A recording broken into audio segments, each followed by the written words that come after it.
Sveiki, gyvi kolegos. Sveiki. Sveikinu Jūs sulaukus dar vieno smagaus pirmadienio. Aš vis dar esu Romanas. Aš vis dar Aurelija. Ir šią savaitę mes su Jumis šoksim Los Andželo stiliaus salsą.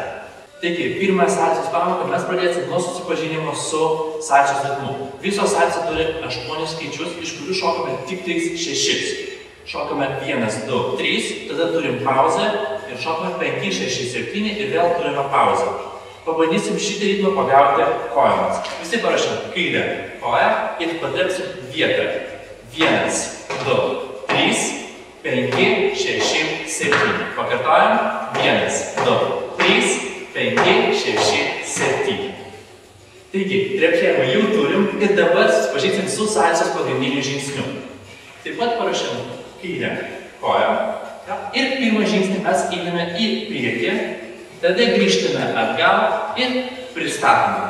Laisva yra dešinė koja ir einam atgal, pirmin ir pristatome.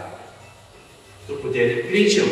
1, 2, 3, 5, 6, 7.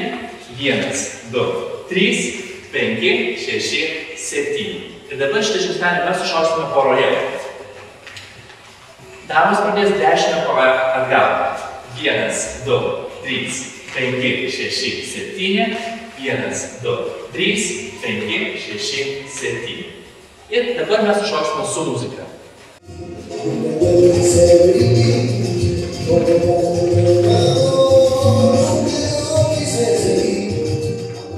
Taigi, pagrindinis LA stiliaus salsos žingsnis pajamtas ir rytoj mes išmoksime dar daugiau.